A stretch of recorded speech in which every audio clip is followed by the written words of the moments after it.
সকলকে জয় যিশু। সকলকে স্বাগত এবং ধন্যবাদ জানিয়ে প্রভুর বাক্য নিয়ে চলে আসলাম আরও একটা সুন্দর দিনে। প্রত্যেকটা দিনের মতন আরও একটিবার আমরা ঈশ্বরকে ধন্যবাদ দিই আজকের এই দিনটি শুরু করতে চাই এবং প্রভুকে ধন্যবাদ দিই যে দিনের এখনও যতগুলো সময় পড়ে রয়েছে প্রত্যেকটা সময় যেন প্রভু পরিচালনা করেন। প্রত্যেকটা সময় আমরা যেন প্রভুর প্রতি বিশ্বাস রেখেই চলতে পারি, কারণ আমাদের একটা কথা মাথায় রাখতে হবে যে প্রভু যিশু তিনি কিন্তু জীবন্ত ঈশ্বর। তিনি মৃতদের ঈশ্বর নন, তিনি জীবন্ত ঈশ্বর। তিনি যেমন আমাদের প্রতি দৃষ্টি রাখেন তেমনি তিনি আমাদের প্রত্যেকটা পদক্ষেপকে জানেন। কাজেই ঈশ্বরের প্রতি সততায়, ঈশ্বরের প্রতি শান্ত হয়ে এবং নম্র হয়ে প্রত্যেকটা দিন আমাদেরকে চলতে হবে। একজন বিশ্বাসীকে খ্রিস্ট যিশুতে খুবই সাবধানতায় চলতে হবে, কারণ একজন বিশ্বাসীর দ্বারা, আমি বারবার বলি, আমাদের দ্বারা যদি ঈশ্বরের গৌরব হয়, আমাদের দ্বারাই যদি আমরা প্রভুর নামের গৌরব করি, তাহলে একজন বিশ্বাসীর দ্বারাই ঈশ্বরের নিন্দাও কিন্তু হয়। কাজেই আমাদেরকে ঈশ্বরের বাক্যকে শুনে সেই বাক্যকে ধ্যান দিয়ে সেই বাক্যকে স্মরণ করে চলতে হবে। প্রভুর বাক্য বারবার আমাদের শিখিয়ে দিচ্ছে। মথি তার 5:16 ঈশ্বরের বাক্য সেখানে কি বলছে? বলছে, তদ্রূপ তোমাদের দীপ্তি মনুষ্যদের সাক্ষাতে উজ্জ্বল হোক, যেন তাহারা তোমাদের সৎ ক্রিয়া দেখিয়া তোমাদের স্বর্গস্থ পিতার গৌরব করে। আমেন। কাজেই এখানে দেখো, বিশ্বাসীদের জন্য বলা, প্রত্যেক বিশ্বাসী ভাই বোনদের জন্য বলা, যেন আমরা প্রত্যেকটা মুহূর্তে প্রভু যীশু খ্রিস্টতে সত্যভাবে চলতে পারি। প্রত্যেকটা মুহূর্তে প্রভু যিশুতে যেন সঠিক বুদ্ধি রেখে চলতে পারি। কারণ দেখবে, খ্রিস্টীয় জীবনে যদি পরিবর্তন না থাকে, খ্রিস্টের আশীর্বাদ পাওয়া যায় না। খ্রিস্টীয় জীবনে যদি পরিবর্তন না থাকে, তবে প্রভু যিশুতে বৃদ্ধিপ্রাপ্ত হওয়া যায় না। খ্রিস্টীয় জীবনে যদি পরিবর্তন না থাকে, তবে বিশ্বাসে বৃদ্ধিপ্রাপ্ত হওয়া যায় না। আর এই যে পরিবর্তন, এই পরিবর্তন নিজেকে হতে হবে। কেন কি? কারণ দেখো, প্রভু তার বাক্য আমাদের কাছে দিয়েছেন, প্রভু তার বাক্য আমাদের সামনে রেখেছেন। ঈশ্বর তার বাক্য আমাদের জন্য, শুধু একজন মানুষের জন্য না, প্রত্যেক ধর্ম, প্রত্যেক জাতি, প্রত্যেক বর্ণ, সকল মানুষের জন্য ঈশ্বরের বাক্য খুবই সহজলভ্য। তা এমন কোনো কঠিন ভাষায় লেখা নয় যে পড়লে আমরা বুঝতে পারবো না। ওটা কোনো উর্দু ভাষাতেও লেখা নয় যে আমরা বাংলা পড়ি যারা, আমরা পড়তে পারবো না। ওটা সংস্কৃত ভাষা, তৎসম শব্দ, তদ্ভব শব্দ ভাষাতেও লেখা নয় যে আমরা পড়বো কিন্তু বুঝতে পারবো না। না, ঈশ্বরের বাক্য সব থেকে সহজলভ্য বাক্য, প্রত্যেকের জন্য প্রভুর বাক্য। এই যে বাইবেল, সব থেকে বেশি ভাষায় বাইবেল ছাপা আছে। প্রত্যেক মানুষের জন্য ঈশ্বরের বাক্য আছে। সে যেমনই মানুষ হোক, তার ভাষা যেমনই হোক, তার কথা বলার ধরন যেমনই হোক, সকলের জন্য পুরো মানব জাতির জন্য ঈশ্বরের বাক্য আছে। কাজেই প্রভুর বাক্য সহজলভ্য, তার বাক্যকে সহজেই গ্রহণ করা যায়। এর জন্য কোনো কাঠখড় পোড়াতে লাগে না। কিন্তু দেখো, ঈশ্বর তার বাক্য আমাদের সকলের কাছে দিয়েছেন যেন আমরা পড়ি, আমরা শিখি, আমরা বুঝি এবং সেই বাক্য পালন করে চলি। আর যখন আমরা সেই বাক্য শুনে বাক্য পালন করে চলবো, তখনই তো আমরা আস্তে আস্তে পরিবর্তন হতে পারবো। ঠিক সেই সময় আমরা বুঝবো যে ঈশ্বরের বাক্য আমাদের জন্য কি বলে, জীবন পরিবর্তনের কথা বলে না ধর্ম পরিবর্তনের কথা বলে। কিন্তু আমি যেটা বলছিলাম যে একজন বিশ্বাসী, সে যদি প্রভু যীশু খ্রিস্টতে পরিবর্তিত জীবন না কাটায়, তবে সে তার বিশ্বাসে বৃদ্ধিপ্রাপ্ত হবে না, সে প্রভু যীশুতে বৃদ্ধি পাবে না, সে পিছিয়ে পড়বে। হয়তো কখনো কখনো আশীর্বাদ থেকেও সে দূরে থাকতে পারে, ঈশ্বরের আশীর্বাদ থেকেও সে দূরে থাকতে পারে। আমি বলছি না যে প্রভুর আশীর্বাদ থেকে সে বঞ্চিত হবে, না, ঈশ্বর কাউকে বঞ্চিত করেন না। যদি কেউ তার নিজের মনের আরতি নিয়ে, মনের কাকুতি মিনতি নিয়ে প্রভুর কাছে প্রার্থনা করে, প্রভু সকলের প্রার্থনা শোনেন। প্রভু কাউকে বঞ্চিত করেন না। তিনি সর্বমঙ্গলময় ঈশ্বর, তিনি আমাদের জন্য করুণাময় ঈশ্বর, তিনি দয়াবান ঈশ্বর। কাজেই তিনি বঞ্চিত কাউকে করেন না। কিন্তু যেটা তিনি চান সেটা যদি তুমি না করো, তবে তো প্রভুর বিরুদ্ধে ভুল করা হলো। আর আমি ওটাই বলছি যে একজন বিশ্বাসীর যদি পরিবর্তিত জীবন না হয়, খ্রিস্ট যিশুতে আমাদের জীবন যদি পরিবর্তিত না হয়, তাহলে আমি অপরজনকে কি বলবো প্রভু যিশুর কথা? যেমনটা আমরা মথি 5:16 বললাম, তবে তো আমাদের কার্যকলাপ, আমাদের আচার ব্যবহারই প্রভুতে ভুল হয়ে যাবে। আর আমাদের ওই ভুলের জন্য যারা বিশ্বাসী হতে চায়, হয়তো তারা আর বিশ্বাসী হতে পারবে না। কিন্তু সেটা তো আমাদের কর্তব্য নয়, সেটা তো আমাদের ভাবনা নয়। প্রভুতে আমরা সত্যে চলছি, প্রভুতে আমরা সঠিকভাবে চলছি, প্রভুতে আমরা সত্যে চলবো। আর এই যে পরিবর্তিত জীবনের কথা আরও একটিবার বলি, যা আমাদের অন্তরের, তা আমাদের অন্তরে আর যেন নাই থাকে। তার মানে কি বাইরে বেরিয়ে আসবে? না, তা যেন চিরতরে দূর হয়ে যায়, সেইটা প্রার্থনা করো। যে সকল মন্দতা, যে সকল খারাপ চিন্তা, একে অপরকে নিয়ে সমালোচনা, কেউ হয়তো রাস্তা দিয়ে হেঁটে যাচ্ছে, তার সাজ পোশাক একটু অন্যরকম, আর আমরা কি করি, তার ওই সাজ পোশাক নিয়ে একে অপরের সঙ্গে সমালোচনা শুরু করে দিই। ও কি পরে যাচ্ছে, ও কি পরেনি, কিভাবে চলছে, এই জিনিসটা আমাদের হয়। আমি বলবো না যে আমার হয় না, আমারও হয়। কিন্তু আমাদের কর্তব্য, শুধু বিশ্বাসী ভাই বোনেরা তোমাদের নয়, তোমাদের একার জন্য আমি বলছি না, আমি আমারও জন্য বলছি। ঈশ্বরের বাক্য আমাকেও শিক্ষা দিচ্ছে যে এইগুলো আমাদের হৃদয় থেকে যেন মন্দতা, যেগুলো যেন দূর হয়ে যায়। কারণ এইগুলো যদি আমাদের মধ্যে থাকে, এগুলো খ্রিস্টের শিক্ষা নয়। হয়তো এই কাজটুকুনির ফলে আমরা আশীর্বাদ থেকে বঞ্চিত হব না, হয়তো এই কাজটুকুনি করলাম বলে হয়তো ঈশ্বরের আশীর্বাদ থেকে আমরা দূরে থাকবো না। ঈশ্বর আমাদেরকে প্রেম করেন, তিনি আমাদেরকে ভালোবাসেন, তিনি আমাদেরকে দেন, তিনি দেবেন। কিন্তু এটা প্রভুর শিক্ষা। এই শিক্ষা যখন পালন করে চলছো, তখন তুমি প্রভুতে বাধ্য হয়ে চলছো। প্রভুর বাধ্য সন্তান তুমি। আশীর্বাদ ঈশ্বরের থেকে সকলে পায়, কিন্তু সকলে ঈশ্বরের বাধ্য সন্তান হয়ে চলতে পারে না। প্রভু যিশু আশীর্বাদ প্রত্যেককে করেন, কিন্তু প্রত্যেকে প্রভুর বাধ্য সন্তান হয়ে চলতে পারে না। কিন্তু বিশ্বাসীদের কর্তব্য ঈশ্বরের বাধ্য সন্তান হয়ে চলা। যতজন বিশ্বাসী ভাই বোনেরা এই ভিডিও শুনছো, সবার উদ্দেশ্যে বলছি, সকলের উদ্দেশ্যে বলছি, প্রত্যেকের জন্য বলছি, একটা কথা মাথায় রাখবে, ঈশ্বরের বাক্য জীবন্ত এবং কার্যসাধক। প্রভুর বাক্য যখন আমাদেরকে কিছু বলে, তখন তার জীবন্ত বাক্য আমাদের সঙ্গে কথা বলে। কাজেই তখন তা শুনতে হয়, প্রভুর রব শুনতে হয়। তার জন্য প্রভুর প্রার্থনা করা দরকার, তার জন্য প্রভুতে পরিবর্তিত জীবন কাটানো দরকার। যে আগে আমি যা ছিলাম, আমি এখন সেই জায়গা থেকে ফিরেছি, কিংবা আমি ফিরবো। হয়তো সম্পূর্ণভাবে এখনো সরতে পারিনি, কিন্তু প্রার্থনা কন্টিনিউ আছে যে আমি এই জায়গা থেকে সরবো। আমার সকল পুরনো মন্দ স্বভাব আমি প্রভুতে ত্যাগ করব, প্রভুতে আমি নূতন হয়ে উঠব। কারণ আমরা জানি কলসীয়দের প্রতি পত্র তার 3:5 থেকে ঈশ্বরের বাক্য কি বলছে, সেখানে বলছে, তাই তোমরা তোমাদের জাগতিক স্বভাব থেকে সব মন্দ বিষয় দূর করে দাও, যেমন যৌন পাপ, অপবিত্রতা, অসুচি চিন্তার বশবর্তী হওয়া, মন্দ বিষয় লালসা করা এবং লোভ করা, কারণ এগুলো এক প্রকার প্রতিমা পূজা। এইসবের জন্য ঈশ্বরের ক্রোধ আসছে। তোমাদের অতীতের পাপময় জীবনে তোমরা সেই সব মন্দ কাজে লিপ্ত ছিলে। কাজেই বিশ্বাসী ভাই বোনেরা, আমাদের উচিত সকল মন্দ স্বভাব থেকে বেরিয়ে এসে খ্রিস্টের স্বভাবে নিজেকে গড়ে তোলা। কারণ আমরা গতকাল দেখলাম ফিলিপিও তার 2:5 বলছে কি, সেখানে বলছে খ্রিস্টের ভাব যেন তোমাদের মধ্যেও থাকে। এগুলো কোনোটাই তো খ্রিস্টের ভাব নয়। এগুলোর মধ্য দিয়ে যদি চলি, তাহলে কি করে বলবো যে আমরা খ্রিস্ট বিশ্বাসী হয়ে খ্রিস্টে জীবন কাটাচ্ছি? একদম অঙ্কের মতন হিসাব বলছে এই কথা। সেই কারণের জন্য এই ভাবগুলোকে, আমাদের নিজেদের মধ্যে থাকা সকল পুরাতন ভাবগুলোকে ত্যাগ করতে হবে। আর এই ত্যাগ করা ভীষণই কঠিন, সহজ নয়। কিন্তু যে পারবে তার জন্য খুবই সহজ, কারণ সে প্রার্থনা করবে প্রভুর কাছে। আর আমাদের উচিত প্রার্থনা করা যেন সকল মন্দ ভাব স্বভাব থেকে আমরা দূরে থাকতে পারি এবং খ্রিস্টতে যেন আমরা চলতে পারি।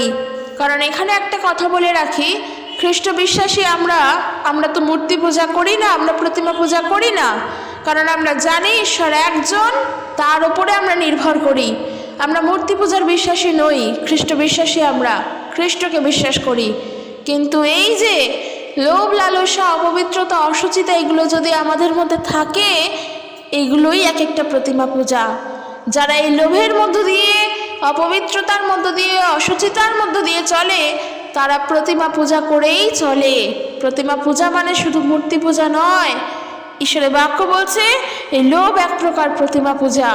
যখন তোমার মধ্যে লোভ লালসা থাকছে, তোমার মধ্যে সেই প্রতিমা পূজা থাকছে। কাজেই আমি মূর্তি পূজা করি না, অথচ আমি খ্রিস্ট বিশ্বাসী হয়ে আর একজন বিশ্বাসীর নামে নিন্দা করি। আমি খ্রিস্ট বিশ্বাসী হয়ে রাস্তা দিয়ে যাওয়া কোনো ব্যক্তিকে দেখলে নিন্দা করি, তবে তো কখনোর জন্যই তুমি বলতে পারবে না যে তুমি প্রভুতে সত্যভাবে চলছো। কারণ ঈশ্বরের শিক্ষা তো এগুলো নয়, ঈশ্বরের শিক্ষা এগুলো নয়। কিন্তু দুঃখের বিষয় কি জানো, আমি এখন দেখতে পাই খ্রিস্ট বিশ্বাসীদের মধ্যেই ভেদাভেদ, খ্রিস্ট বিশ্বাসীদের মধ্যেই দলাদলি। কেউ কেউ আছেন যারা আলাদা আলাদা ডিনোমিনেশনের মধ্যে, কেউ প্রোটেস্ট্যান্ট, কেউ ক্যাথলিক, কেউ অর্থোডক্স, আরও বিভিন্ন যে সমস্ত রয়েছে, এই আমরা আলাদা আলাদা হওয়ার জন্য নিজেদের মধ্যেই আমরা দলাদলি করছি। নিজেদের মধ্যেই ভুল শিক্ষা আমরা প্রচার করে নিজেরাই খ্রিস্টের বিরুদ্ধে গিয়ে আমরা নিজেরাই দলাদলি করছি। আমি আজকের আমার চার্চের, আমার মণ্ডলীর বলে আমি অমুক চার্চের অমুক মণ্ডলীতে তো যাব না, ওটা তো আমার জায়গা নয়। ওখানকার বিশ্বাসীরা বিপদে পড়েছে, ওদের ব্যাপার, আমি কেন যাব? এই যে আমি কেন যাব, এখানে আমার খ্রিস্টের শিক্ষা কই? তাহলে তোমার মণ্ডলীতে এসেই তোমারই লাভটা কি হচ্ছে যদি এই শিক্ষাই তোমার মধ্যে না থাকে? যে আমি আমার চার্চের বলে আমি ওর মণ্ডলীতে যাব না, কি ও ওর মণ্ডলীর বলে ও আমার মণ্ডলীতে আসবে না, আসতে দেব না, আমাদের সঙ্গে ওদের কথা নেই। মণ্ডলী কখনো আমাদের নিজেদের ইচ্ছায় চলছে না, পবিত্র আত্মা চালাচ্ছেন। আমরা ঈশ্বরের আরাধনা করছি মণ্ডলীতে গিয়ে, মানুষের সঙ্গে ভেদাভেদ দলাদলি নয়। প্রভুর বাক্য এমনটা শিক্ষা আমাদেরকে দিচ্ছে না, কিন্তু মানুষ করছে। দুঃখের বিষয় হলো এইগুলোই, যে একজন বিশ্বাসী হয়ে কি করে সে আর একজনের নামে নিন্দা করে, একজন বিশ্বাসী হয়ে খ্রিস্টের শিক্ষা তার মধ্যে থাকার পরেও কি করে সে এই দলাদলি হিংসাহিংসির মধ্য দিয়ে জীবনে চলে, আমি বুঝতে পারি না। কারণ সে বিশ্বাসী, সেও তোমার ভাই। প্রভুর বাক্য কি বলছেন? প্রভু যিশু বলছেন যে ঈশ্বরের শিক্ষা শোনে এবং তা পালন করে চলে, তারাই আমার প্রকৃত ভ্রাতা, প্রকৃত মা। তাহলে আমাদের বিশ্বাসী ভাই বোনেরা তারা যারা খ্রিস্টকে সর্বপ্রথম গুরুত্ব দেয়, খ্রিস্টকে যারা প্রাধান্য দেয়, যারা খ্রিস্টের ঈশ্বরের ইচ্ছা অনুসারে চলে। তো আমাদের মধ্যে যদি এরকম ভেদাভেদ দলাদলি থাকে, কি করে মণ্ডলী বৃদ্ধিপ্রাপ্ত হবে?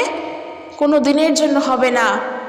কারণ ঈশ্বর আমাদের মধ্যে প্রেম দিয়েছেন, ঈশ্বর এই জগৎকে প্রেম করেছেন, খ্রিস্ট তিনি প্রেম করেছেন আমাদেরকে। আর ঈশ্বর আমাদেরকে প্রেম করেছেন বলে আমাদেরও দায়িত্ব একে অপরকে প্রেম করে চলা। কারণ আমি যদি খ্রিস্টের হই, সেও খ্রিস্টের। আমি যদি আমার পিতা ঈশ্বরের হই, সেও আমার পিতা ঈশ্বরেরই। তার বাবাও কিন্তু প্রভু, তার বাবাও কিন্তু সদাপ্রভু ঈশ্বর। কাজে এই দলাদলি, লোভ, লালসা, হিংসা যদি একজন বিশ্বাসীর মধ্যে থাকে, সে কখনোই তার সৎ ক্রিয়ার দ্বারা সে চলতে পারে না, সে কখনোই খ্রিস্টেতে নূতন জীবনযাপন করতে পারে না। আর যখন সে এই মতন করেই চলছে, তখন একজন অবিশ্বাসী ভাই, কে একজন যে প্রভু যিশুকে জানে না, সে তখন ওই বিশ্বাসী ভাইকে দেখে তার নামে নিন্দা তো করছেই, আর তার ফলে তার নামের নিন্দা না, ওটা প্রভু ঈশ্বরের নামে নিন্দা হচ্ছে।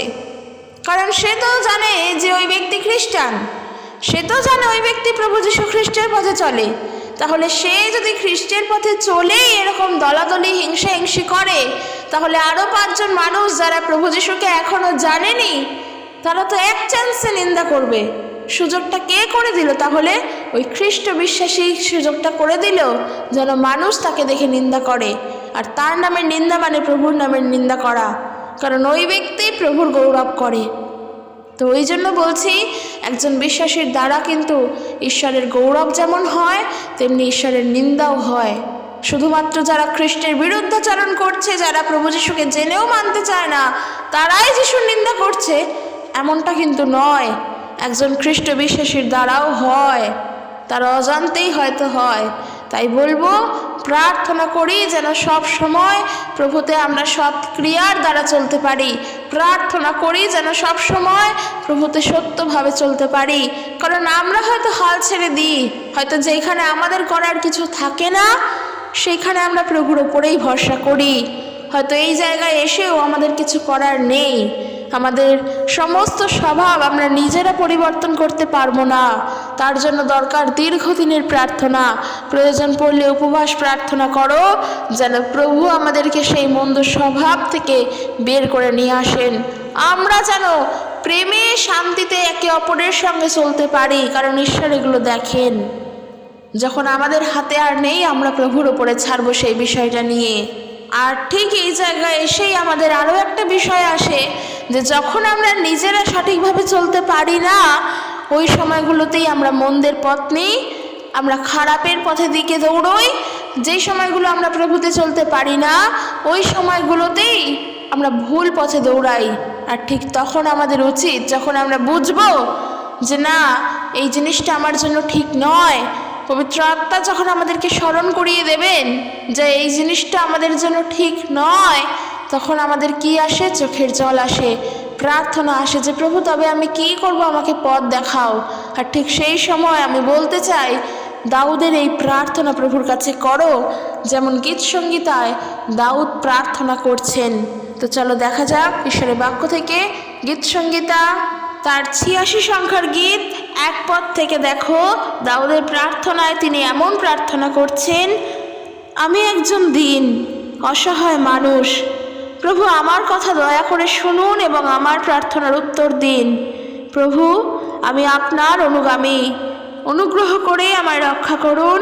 আমি আপনার দাস, আপনি আমার ঈশ্বর, আমি আপনাতে বিশ্বাস করি, তাই আমায় রক্ষা করুন। হে আমার প্রভু, আমার প্রতি সদয় হন। সারাদিন ধরে আমি আপনার কাছে প্রার্থনা করছি। প্রভু আমার জীবন আমি আপনার হাতে দিলাম, আমি আপনার দাস, তাই আমায় সুখী করুন। প্রভু আপনি মঙ্গলময় এবং করুণাময়, আপনার লোকেরা সাহায্যের জন্য আপনাকে ডাকে। প্রকৃতই আপনি ওই সব লোককে ভালোবাসেন। হে প্রভু আমার প্রার্থনা শুনুন, করুণার জন্য আমার প্রার্থনা শুনুন। প্রভু আমার ঈশ্বর, আমার সংকটের সময় আমি আপনার কাছে প্রার্থনা করছি, আমি জানি আপনি আমায় উত্তর দেবেন। ঈশ্বর আপনার মতো কেউই নেই, আপনি যা করেছেন আর কেউ তা করতে পারবে না। হে প্রভু আপনি প্রত্যেকটি মানুষকে সৃষ্টি করেছেন, ওরা সবাই যেন এসে আপনার উপাসনা করে, ওদের সকলে যেন আপনার নামে সম্মান করে। ঈশ্বর আপনি মহান, আপনি আশ্চর্য কার্য করেন, আপনি একমাত্র, আপনি ঈশ্বর। প্রভু আপনার পথ সম্পর্কে আমার শিক্ষা দিন এবং আমি আপনার সত্য পথ অবলম্বন করে বেঁচে থাকব। আপনার উপাসনা করাকে আমার জীবনের সবচেয়ে গুরুত্বপূর্ণ বিষয় করতে আমায় সাহায্য করুন। ঈশ্বর প্রভু আমার সকল অন্তর দিয়ে আমি আপনার প্রশংসা করি, চিরদিন আমি আপনার নামে সম্মান করব। প্রভু আপনি দয়াময় এবং করুণাময় ঈশ্বর, আপনি ধৈর্যশীল, বিশ্বস্ত এবং প্রেমে পরিপূর্ণ। ঈশ্বরের গৌরব হোক, সদাপ্রভুর প্রশংসা হোক। ওই যে বললাম না, যখন আমরা কঠিন সময় পড়ে যাব, আমাদের এই মতন প্রার্থনা করা উচিত যে প্রভু আমি আপনার বিধি সকলগুলোকে পালন করে চলতে চাই, আপনার বিধি সকল পথ আমাকে দেখান, আপনার নির্দেশ আমাদেরকে দিন, আপনি ইঙ্গিত করুন, আমাদের পথকে আপনি পরিচালিত করুন, আমরা নিজেরা যেন না চলি। ওই যে বললাম যে যতই কঠিন মুহূর্ত পড়ে যাক, আমরা ওই কঠিন মুহূর্তগুলোতেই ভুল করে বসি। বিভিন্ন কারণে কঠিন সময় মানুষের জীবনে আসে, কিন্তু দেখো ওই কঠিন সময়গুলো যদি আমরা ঈশ্বরের ওপরে রাখি, ঈশ্বরের জন্য কিন্তু সেটা কঠিন নয়, বরং তিনি আমাদেরকে শান্ত করবেন। ওই সময় তিনি আমাদের ওই কঠিন সময়কে হয়তো আস্তে আস্তে কঠিন সময় থেকে সঠিক সময়ের দিকে আমাদেরকে নিয়ে যাবেন। কারণ আমরা যখন প্রভুর কাছে কিছু চাই, আমরা কি চাই? ধরো আজকে তোমার যেটা ইচ্ছা, তুমি প্রভুর কাছে সেই তোমার ইচ্ছের কথা বলছো, কিন্তু তুমি চাও কি যেন খুব তাড়াতাড়ি তোমার ওই ইচ্ছেটা, অনেক বড় একটা ইচ্ছে হয়তো, তা যেন তোমার জীবনে পূরণ হয়। এটা আমাদের ইচ্ছা যে যেমনভাবে থাকতে পারি ভালো, আমরা সেভাবেই থাকবো, সেটা যত তাড়াতাড়ি হোক। আর এটা আমার ইচ্ছে, আমি প্রভুর কাছে জানালাম। কিন্তু তুমি যদি পবিত্র আত্মার আন্ডারে থাকো, তবে পবিত্র আত্মা তোমাকে এক লাফে বা এক চান্সে ওইখানে পৌঁছে দেবে না, তোমাকে স্টেপ বাই স্টেপ এগোতে সাহায্য করবে।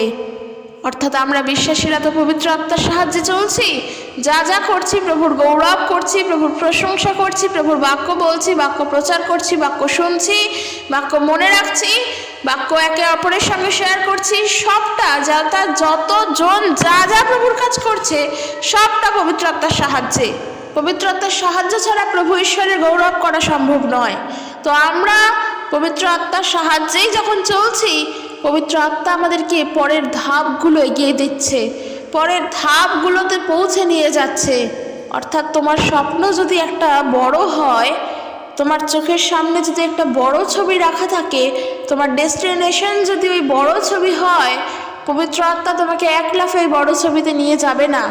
পবিত্র আত্মা তোমাকে সিঁড়ির ধাপের মধ্য দিয়ে এগিয়ে নিয়ে যাবে। আর কোনটা বেশি ভালো, এক লাফে পৌঁছে যাওয়া নাকি স্টেপ বাই স্টেপ ওঠা? অবশ্যই স্টেপ বাই স্টেপ ওঠা, জীবনের ক্ষেত্রেও তাই। কোনো বাচ্চাই ক্লাস 1-এ উঠে মাধ্যমিক পরীক্ষায় বসে না। ক্লাস 1, 2, 3, 4, 5, 6, 7, 8, 9, 10 তারপরে মাধ্যমিকে বসে। কারণ মাধ্যমিক পড়ার জন্য যতক্ষণ না সে উপযুক্ত হয় ততদিন কিন্তু সে 1, 2, 3, 4 করে করে স্টেপ বাই স্টেপ আসে, তারপরে সে মাধ্যমিকে বসে।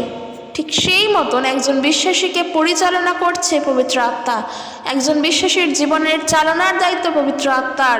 কারণ বিশ্বাসী যখন প্রভুর হাতে নিজেকে সমর্পণ করেছে, বিশ্বাসী যখন প্রভুর হাতে নিজেকে রেখেছে, অর্থাৎ সে যখন বলেছে যে প্রভু আমার নিজের চিন্তা আর আমার নিজের নয়, কারণ আমি জানি যে তুমি আমার জন্য ভাবছো, তাই আমি নিজেকে তোমার হস্তে সমর্পণ করলাম। যেমনটা দাউদ বলছেন এই গীত সংগীতা তার 86 গীত 4 পদে, যে প্রভু আমার জীবন আমি আপনার হাতে দিলাম, আমি আপনার দাস, তাই আমায় সুখী করুন। ঠিক একইভাবে আমরা যখন নিজেদের জীবনকে প্রভুর হাতে রাখি, অর্থাৎ তার কাছে যখন নিজের হৃদয়, আত্মা, মন, প্রাণ সবটা সঁপে দিই, তখন আমাদেরকে চালনা করার দায়িত্ব তার পড়ে। তো পবিত্র আত্মা আমাদেরকে তখন চালনা করেন, তখন তিনি আমাদেরকে সাহায্য করেন। আমাদের কোনটা ঠিক নয় তিনি আমাদেরকে চালান। সেই কারণের জন্য আমাদের জন্য কোনটা ভালো, কোনটা উপযুক্ত সেটা তিনি বোঝেন। তিনি তখন সেই মতন আমাদেরকে এগিয়ে যেতে সাহায্য করেন। আর আমাদের জীবনের জন্য তখন কোনটা প্রয়োজন পড়ে সেটা কিন্তু তিনিই জানেন। আর আমাদের স্টেপ বাই স্টেপ তিনি চলতে সাহায্য করে। এই কারণের জন্যই বলছি যে কঠিন সময়, কঠিন মুহূর্ত যখন পড়ে যায়, আমরা যেন প্রার্থনা করে চলি, যেন আমরা ভুলবশত কোনো ভুল কাজে পদক্ষেপ না নিয়ে ফেলি। কারণ আমাদের প্রত্যেকটা সময় কঠিন হতেই পারে। মাথায় রেখে চলো যে তোমার প্রত্যেকটা সময় কঠিন। যদি তাই মনে করো তাহলে এটাও জানবে যে তোমার প্রত্যেকটা সময় প্রভুর উপরে নির্ভর করেই চলা উচিত। কারণ বিপদের সময় হোক কিংবা কঠিন সময় হোক কিংবা এমন কোনো কাজ হোক আমাদের জীবনে যা আমরা নিজেরা উদ্ধার করতে পারি না, তখন আমরা প্রভুর উপরে ভরসা করি, যেটা আমার পক্ষে করা সম্ভব নয়, এটা আমার নিজের নয় প্রভু, এটা আমি তোমারই ওপরে রাখলাম।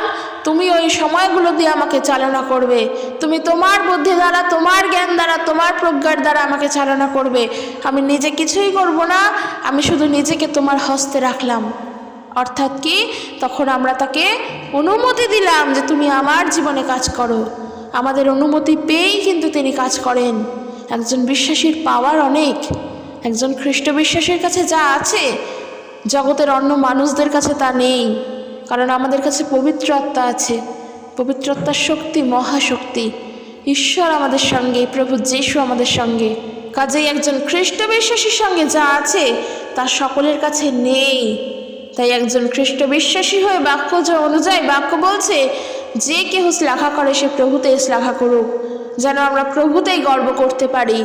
তাই আমি বলতে চাই যে যেমনই মুহূর্ত, যেমনই পরিস্থিতি, যেমনই সময় আসুক না কেন, আমাদের কর্তব্য, আমাদের দায়িত্ব প্রভুর ওপরে ভরসা রাখা, প্রভুর প্রতি চলা এবং প্রভুর শিক্ষায় বড় হয়ে উঠে তার ইচ্ছাকে পালন করে চলা।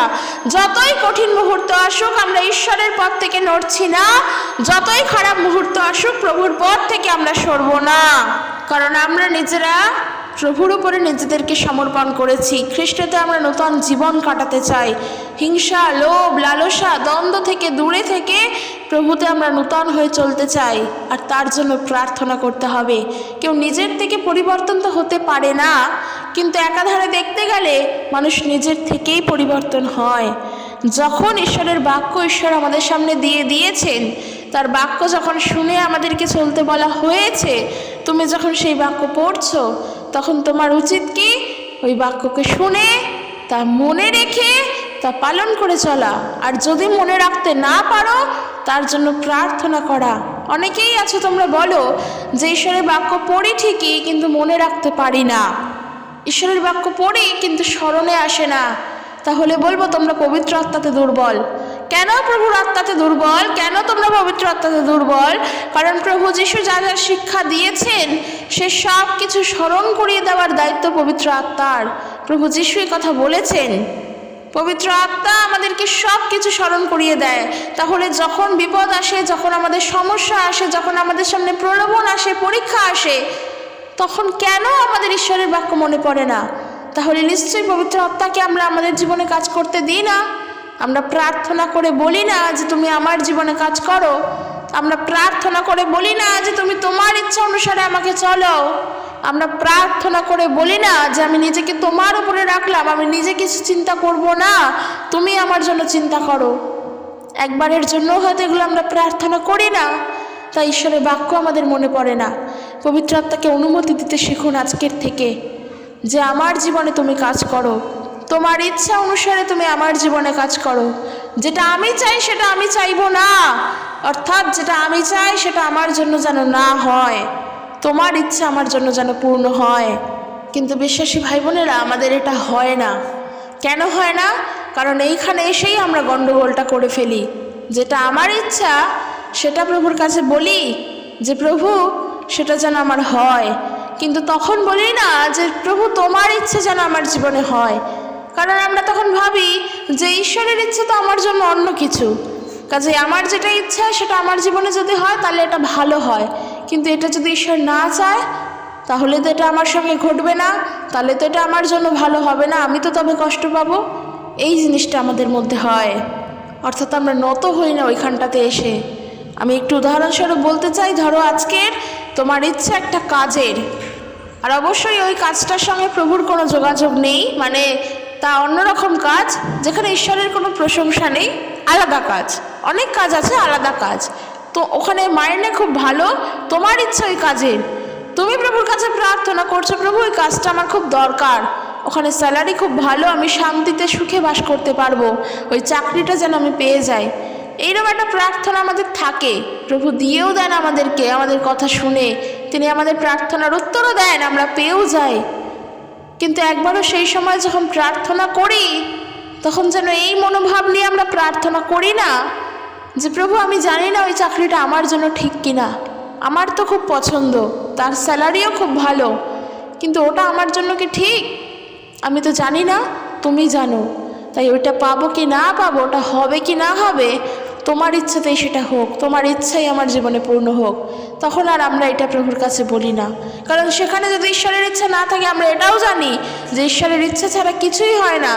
তো সেই মুহূর্তে যদি ঈশ্বরের ইচ্ছা না থাকে তবে তো এই স্যালারির চাকরি আমরা পাবো না, হাতছাড়া হয়ে যাবে, তখন আমরা দুঃখ পাবো। কিন্তু একবারও এটা বলি না তোমার ইচ্ছা আমার জন্য পূর্ণ হোক। আমরা যখন প্রভু যিশুকে দেখেছি গেতসেমানি বাগানে, তিনি প্রভুর কাছে প্রার্থনা করে বলছেন এই পানপাত্র আমার থেকে দূরে সরিয়ে নাও, কিন্তু তারপরেও তিনি বলছেন তোমার ইচ্ছা আমার জন্য পূর্ণ হোক। ঈশ্বরের ইচ্ছাই কিন্তু পূর্ণ হয়েছে, সেই পানপাত্র কিন্তু প্রভুর থেকে সরানো হয়নি। সমস্ত দুঃখ কষ্ট প্রভুর যন্ত্রণা সহ্য করেছেন, কারণ সেখানে ঈশ্বরের ইচ্ছা ছিল, সেখানে কোনো মানুষের ইচ্ছা ছিল না। ঈশ্বর যা করতে চান তিনি তাই করেন।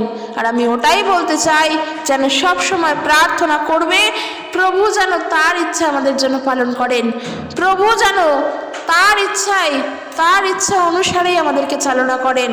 আর তার জন্য আমাদের দরকার কি?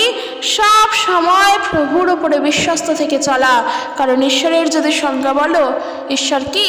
ঈশ্বর হলেন ন্যায়পরায়ণ, ঈশ্বর হলেন অনুগ্রহের, ঈশ্বর হলেন শান্তির, ঈশ্বর হলেন বিশ্বস্ত, ঈশ্বর হলেন প্রেমের, তিনি ধার্মিকতার ঈশ্বর, তিনি ন্যায় ঈশ্বর, তিনি সত্যের ঈশ্বর।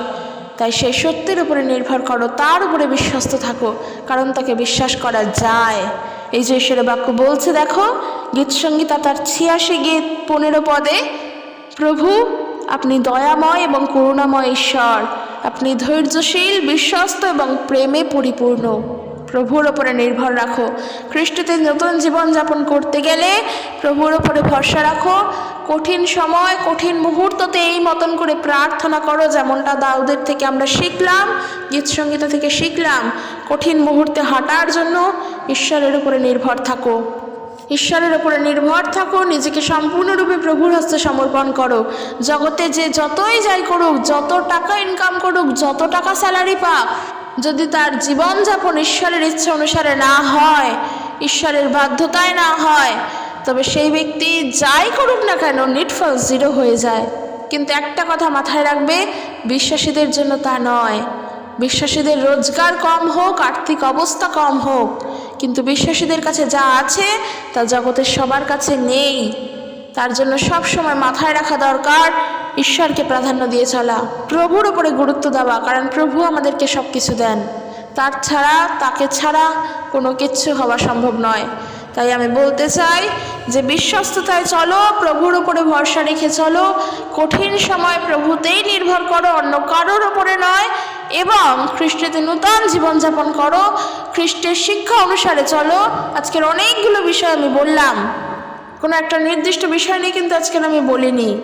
এবং এমন করে চলো যেন তাতে ঈশ্বরেরই গৌরব হয়, অন্য আর কারোর নয়। মাথায় রাখা দরকার। তো চলো আজকের ভিডিও এখানে শেষ করছি।